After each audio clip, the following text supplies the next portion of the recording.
देह विसरी आपुला जवळी घेता क्षीण गेला. लेकुराचे हित वाहे माऊलीचे चित्त ऐसी कळवळ्याची जाती करी लाभाविन प्रीती. या जगाच्या पाठीवर निस्वार्थ अंतकरणाने प्रेम करणारा जर कोणी व्यक्तिमत्व असेल तर ती म्हणजे फक्त आपली आई आहे का नाही. कधी स्वार्थ ठेवणार नाही. निस्वार्थ प्रेम आपल्या लेकरावरती ती आई करत असते. करते का नाही. लेकरू बाहेर जावं आणि लेकराने फोन करावा, आई उद्या सकाळच्या एसटीने उद्या सकाळच्या बसने मी घरी येणार आहे.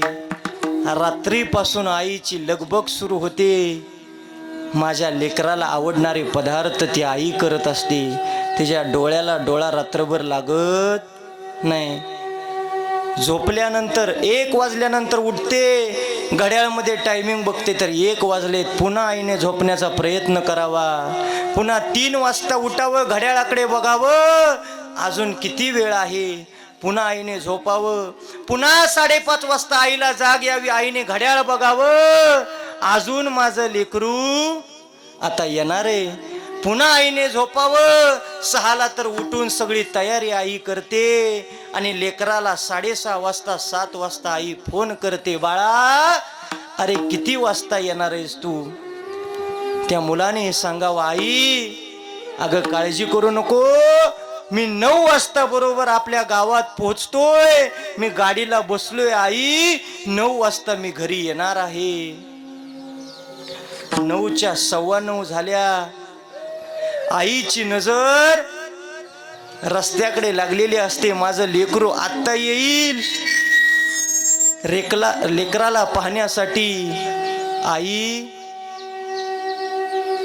अंत करून भरून आलेलं असतं. माझं लेकरू येणार आहे. अरे स्वामी तिन्ही जगाचा, आई विना भिकारी. ज्याच्या जीवनात आई गेली ना, ज्याच्या जीवनातून बाप गेला, त्यालाच त्यांची किंमत जाऊन विचारा. ज्याच्या जीवनात आई आहे, ज्याच्यासाठी बाप आहे, त्याला कधीच त्यांची किंमत कळणार नाही. कळणार महाराज, नाही कळणार. अरे जो जन्माला आलाय ना, त्याला एक ना एक दिवस जाणं ठरलेलंय. या जगातले सगळे तुम्हाला फसवतील, पण मृत्यू ही अशी गोष्ट आहे कधीच तुमचा घात करणार नाही. मृत्यू ठरलेलाच आहे. ज्ञानोबा सांगतात, उपजे ते नासे, नासिले ते पुनरपी दिसे, हे घटिका यंत्र जैसे परिभ्रमेगा. अरे जो जन्माला आलाय त्याला एक ना एक दिवस जाणं ठरलेलंय. पण गेल्यानंतर किमान 20-25 लोकांनी तरी पाठीमागं आपलं चांगलं नाव काढावं. वाईट झालं हो. आपण गेल्यानंतर जर पाठीमागं लोक म्हणली ना वाईट झालं, तर आपल्या जीवनाची ती पोच पावती आहे. नाहीतर काही लोक गेल्यानंतर लोक म्हणतात बरं झालं गावची पिढा गेली. विनोद सांगत नाही मी महाराज, सत्य परिस्थिती आहे. जीवन असं जगायचं, मेल्यानंतर किमान 20-25 लोकांनी तरी पाठीमागं आपलं नाव काढावं. अरे आ म्हणजे आत्मा आणि ई म्हणजे ईश्वर. या सृष्टीचा मालक भगवान श्री कृष्ण आईच्या प्रेमासाठी यशोदा माईला आई म्हणत होता का नाही. एवढ्या लीला केल्या, पण आईला कधीच कळून दिलं नाही की मी या सृष्टीचा मालक आहे. कारण देवाला माहिती होतं, यशोदा माईला जर कळालं मी श्रीकृष्ण या सृष्टीचा मालक देव आहे, तर देव म्हणून मला देवाऱ्यात बसवल, माझं लाड प्रेम होणार नाही. मला आईचं प्रेम पाहिजे. अरे विचारा, त्यांच्या 3 मुलींना विचारा, आज आई गेल्यानंतर माहेराकडे येऊ वाटतं का पुन्हा? आल्यानंतर डोळ्यासमोर आई उभी राहावी आणि आईचा प्रत्येक शब्द कानामध्ये वाजावा. घरात पाऊल टाकल्यानंतर आईची उणीव भासते का नाही? अरे तुमचा म्हातारा बाप असेल, त्याने काही नको करू द्या, तुमच्या दारात जर तुमचा म्हातारा बाप बसलेला असेल ना, कुणाची मिजास होणार नाही तुमच्या घराकडे वाकड्या नजरेनं बघायची. महाराज, ही ताकद घरातल्या म्हाताऱ्या बापात असते. आठवा सगळ्यांनी प्रसंग महाराज. अरे किती प्रेम आईने करावं. ऐका, बाळ्या नावाचा पोरग होत. प्रत्येक वर्गात जाईल त्या वर्गात पहिला नंबर काढायचं, प्रत्येक वर्गात त्याचा पहिला नंबर निघायचा. ऐका, बघता बघता 10वीची परीक्षा दिली, त्यात सुद्धा पहिला नंबर पटकवला. त्याचा सत्कार करण्यात आला आणि सत्कार झाल्यानंतर तो बाळ्या घरी आला आणि आईला म्हणू लागला, आई आई बघ ना आई, सगळी पोरं मला आज चिडवत होती. आई, तुझी आई आंधळी आहे, तुझी आई कुरूप आहे. अगं आई, अगं मी बऱ्याच वर्षापासून तुला विचारतोय आई, तुला एक डोळा का नाही, सांग ना ग आई. ते पोरग कळवळून आईला विचारतय, आई सांगायला तयार नाही. आई सांगते, बाळ्या आता मी तुला काही सांगू शकत नाही, वेळ आल्यानंतर तुला कळेल. ते लेकरू बघता बघता मोठं होऊ लागलं. कॉलेजमध्ये गेलं, तिथं सुद्धा पहिला नंबर पटकावायला लागलं. जाईल त्या वर्गात पहिला नंबर, डिग्री घेतली आणि त्याचा भल्या मोठ्या पद्धतीनं सत्कार ठेवण्यात आला. सत्कार ठेवला. पालकांनी घरी येऊन सांगितलं, तुमच्या बाळ्याचा आज सत्कार आहे, त्याचा बाप नाही, किमान तुम्ही तरी त्याच्या सत्काराला शाळेत कॉलेजवर या. गुरुजींनी सांगितलं. आईने बाळ्याला विचारावं, अरे बाळ्या, गुरुजी घरी आले होते आणि त्यांनी मला सांगितलंय आज तुझा सत्कार आहे, तू का नाही मला सांगितलं? त्यावेळेस त्या बाळ्याने सांगावं, आई तू कॉलेजकडे यायचं नाही. अगं तुला बघितल्यानंतर सगळेजण मला चिडवतात, सगळेजण मला वाईट शब्द बोलतात, तू शाळेकडे यायचं नाही. त्या बाळ्याने सांगितलं तू येऊ नकोस आणि तो बाळ्या सत्कारासाठी निघून गेला. पण ऐका ना, आईचं काळीजे, लेकराचा सन्मान होताना आईची अंतकरण कळवळलं आणि आईची आशा उत्पन्न झाली. आईला वाटलं माझ्या बाळ्याचा सत्कार झालेला मला बघायचा आहे. आई पाठीमागनं पळत पळत कॉलेजकडे गेली. जाईल त्याला हात करायची, मला कॉलेज पर्यंत न्या. एका व्यक्तीनं त्या आईला कॉलेज पर्यंत नेऊन सोडलं. कॉलेज मधून आत गेल्यानंतर गुरुजींचं लक्ष त्या आईकडे गेलं. गुरुजींनी ओळखलं, आज ज्याचा सत्कार सोहळा चाललाय त्या बाळ्याची आई आले. स्टेजवर मोठा सत्कार चालू आहे आणि गुरुजींनी त्या बाळ्याच्या आईला वरती बोलवलं. ती बाळ्याची आई स्टेजवर आली. सत्कार सोहळा पार पडला. बाळ्याला राग आला. आई तुला सांगितलं होतं ना मी आई येऊ नको. अगं का आलीस आई? बघ ना तुझ्यामुळे मला पोरं किती वाईट बोलत होती, का आलीस? घरी आल्यानंतर त्या बाळ्याने आई बरोबर भांडणं करावी आणि घर सोडून निघून जावं. अरे लेकरू थोडं मोठं होऊ लागलं की आई बापा बरोबर भांडणं करायला सुरुवात करतं. ऐका, खाली बसलेले लक्ष देऊन ऐका. मी या कीर्तनाचा सार तुम्हाला सांगतोय. खऱ्या अर्थानं आई आपल्या डोळ्यासमोर उभी राहिल्याशिवाय राहणार नाही. खाली बसा, काळजी करू नका, सगळं मी करतो, खाली बसा, वेळेत घेतो सगळं, खाली बसा, काही नका इकडे तिकडे करू. ऐका, बाळ्याने भांडणं केली आणि घर सोडून तो बाळ्या निघून गेला. शहरात आला, मोठ्या कंपनीमध्ये मॅनेजरच्या पोस्टला बाळ्या लागला. चांगला पगार भेटायला लागला. बघता बघता 7-8 वर्ष उलटून गेली, पण बाळ्या कधी गावाकडे आला नाही. त्याला कधी वाटलं नाही माझ्या आईकडे जावं, कारण माझी आई कुरूप दिसते, तिला एका डोळ्याने दिसत नाही. बाळ्या आईकडे आला नाही. 7-8 वर्षानंतर बघता बघता ती आई मरण पावते. तरी सुद्धा बाळ्या गावाकडे जात नाही. मी तुझ्यासाठी जीवन जाळीले, मी तुझ्यासाठी जीवन जाळिले रे बाळा, तुने नाही पाणी पाचिले. पुष्प फुलांची सजविली डोली, स्मशानात मी बांधली खोली. आई मरण पावली, आई मरण पावली, तरी सुद्धा तो बाळ्या आला नाही, नाही आला.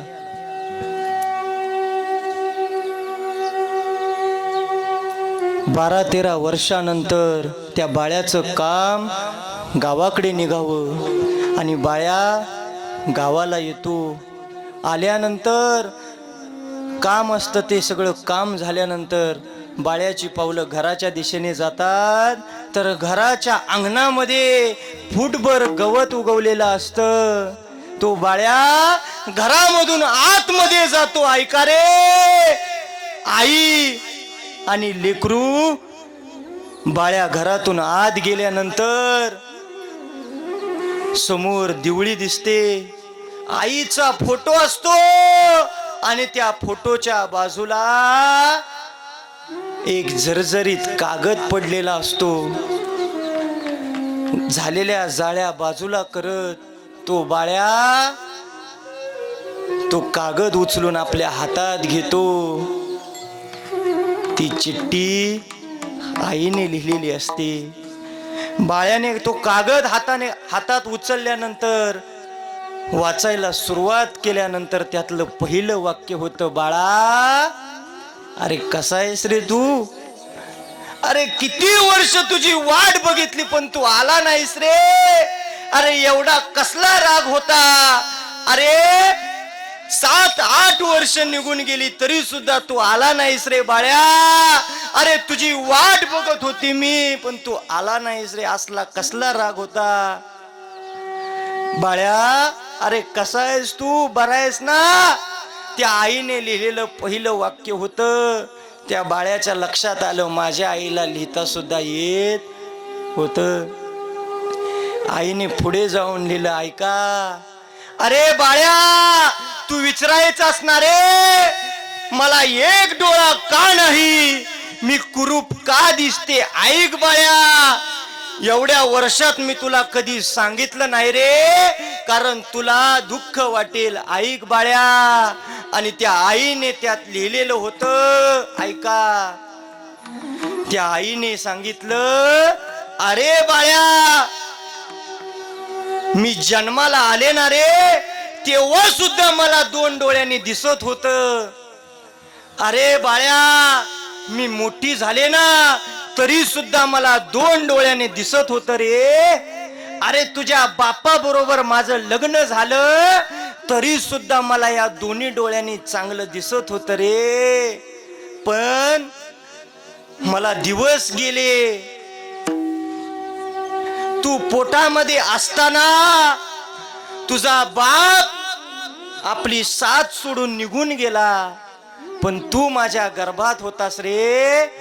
तुझ्यासाठी इथून पुढचं आयुष्य जगायचं ठरवलं आणि स्वतःला कसा तरी धीर दिला. 9 महिने 9 दिवस पूर्ण झाल्यानंतर बाळ्या तू जन्माला आलास रे. डॉक्टरांनी सांगितलं तुमचं लेकरू फार गोंडस दिसतंय. बाळ खूप गोड दिसतंय तुमचं. डॉक्टरांनी सांगितलं. डॉक्टरांचा आवाज बारीक झाला आणि डॉक्टर म्हणले पण एक अडचण आहे. त्या आईने विचारलं डॉक्टर साहेब अहो काय अडचण आहे. त्यावेळेस डॉक्टरांनी सांगावं तुमचा बाळ्या दिसायला फार सुंदर आहे पण त्याला एका डोळ्याने दिसत नाही. तो एका डोळ्यानेच पाहू शकतो, त्याला दुसरा डोळा नाही. आईने विनंती करावी डॉक्टर काहीतरी करा, काहीतरी मार्ग काढा, पण माझ्या लेकराला दोन्ही डोळ्यांनी दिसावं ही आईची धडपड असते. आईशिवाय कोणी करू शकत नाही. आई कळवळून सांगते डॉक्टर अहो काहीतरी करा पण माझ्या बाळ्याने दोन्ही डोळ्यांनी हे जग बघितलं पाहिजे. डॉक्टरांनी सांगावं तुमच्या बाळ्याला जर दोन्ही डोळ्यांनी दिसावं असं वाटत असेल तर ऑपरेशन करून तुमचा डोळा त्याला बसवावा लागेल. काय आहे महाराज. आईने सांगावं डॉक्टर माझं लेकरू सोडलं तर आता मला दुसरा कोणी आधार नाही आणि मी काही जास्त दिवस जगणार नाही. पिकलेलं पान कधीही गळून जाईल पण माझं लेकरू आत्ताशी जन्माला आलंय. अजून माझ्या लेकरानं भरपूर काय जगून घ्यायचं आहे. माझा डोळा त्याला बसवा. आई तुझ्या मूर्ती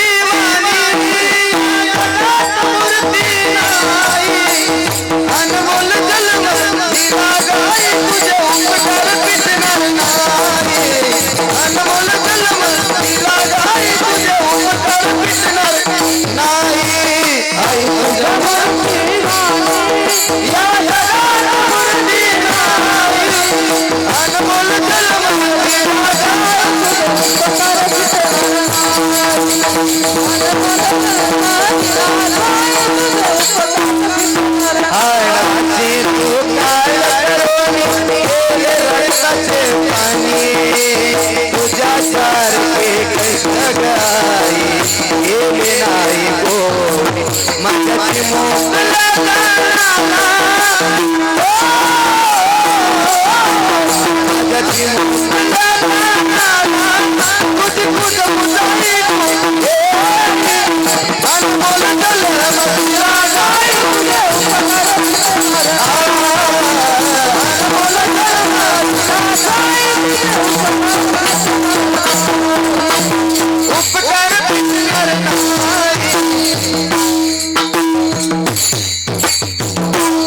अनमोल जन्म दिला ग आई तुझे उपकार फिटणार नाही. आईचे उपकार नाही फिटू शकत महाराज कितीही करा. अरे माहेरात तुमची माय जोपर्यंत आहे ना तोपर्यंत पुरींची पिशवी कधी मोकळी जाऊन ती देणार. अरे तिच्याजवळ काही नसू द्या लसणाची एखादी पेंडी का होईना पण आपल्या लेकीच्या बरोबर देणार. अरे माहेरातली माय गेल्यानंतर आणि माहेरातला बाप गेल्यानंतर त्यांच्या मुलींना विचारा पुन्हा माहेराची पायरी चढू वाटते का. अरे संपलं सगळं महाराज. जोपर्यंत माय आणि बाप आहेत ना तोपर्यंत त्यांचा चांगला सांभाळ करा. अरे खऱ्या अर्थानं आई वडिलांविषयी असणारं आपलं प्रेम मी कीर्तन सांगतोय सगळ्यांच्या डोळ्यात पाणी आलंय. कारण किती जरी झालं तरी त्यांनी जे आपल्यासाठी केलंय त्याची परतफेड आपण करू शकणार नाही. अरे कितीही करा. आणि मी एक सांगतो सगळ्यांनी ऐकून जा. एवढं वाक्य कीर्तनातून घरी न्या. घरातल्या माय बापाची सेवा प्रामाणिक करा. कुठल्या देवाला नाही जाता जमलं तरी काय हरकत नाही.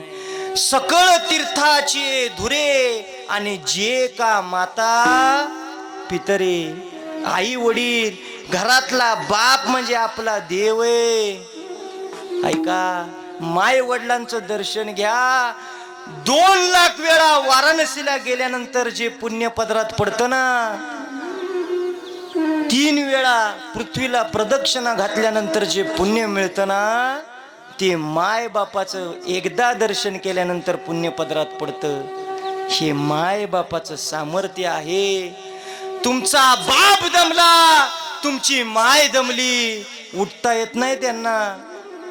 तुमचा बाप दमला खोटवरती बसला, तुमची माय दमली खोटवरती बसली, आणि त्या म्हाताऱ्या आईबापांचा तुम्हाला तिरस्कार होतो.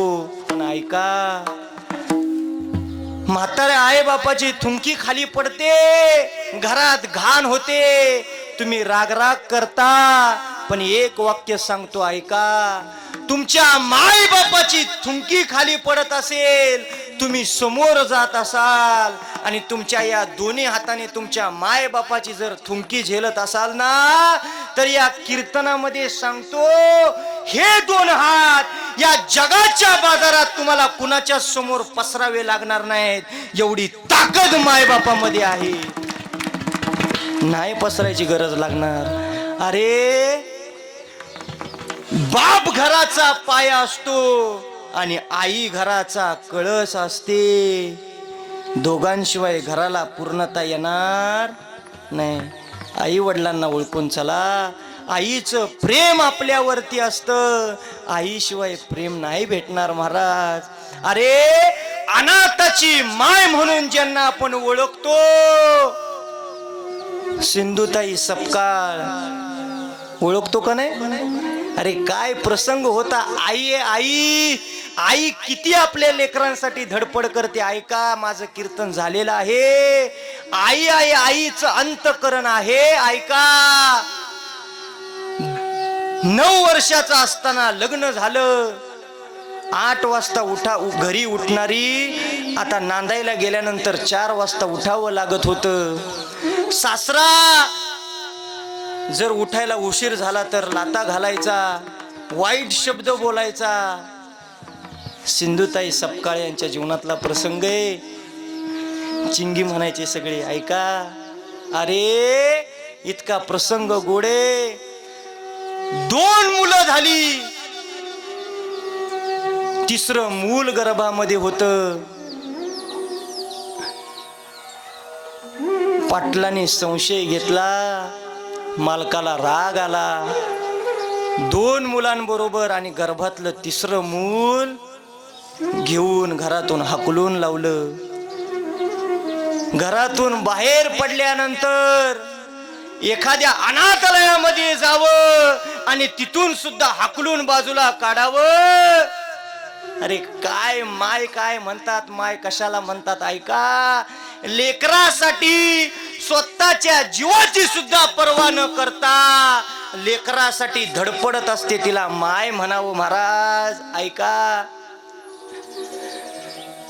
स्मशानभूमीत जावं, प्रेताच्या कडेला पडलेलं पीठ आणि फुटलेलं खापर घेऊन चुलीवरती 3 विटांची चूल मांडावी आणि त्याच्यावरती ते भाजावं आणि अन्न पोटामध्ये घालावं.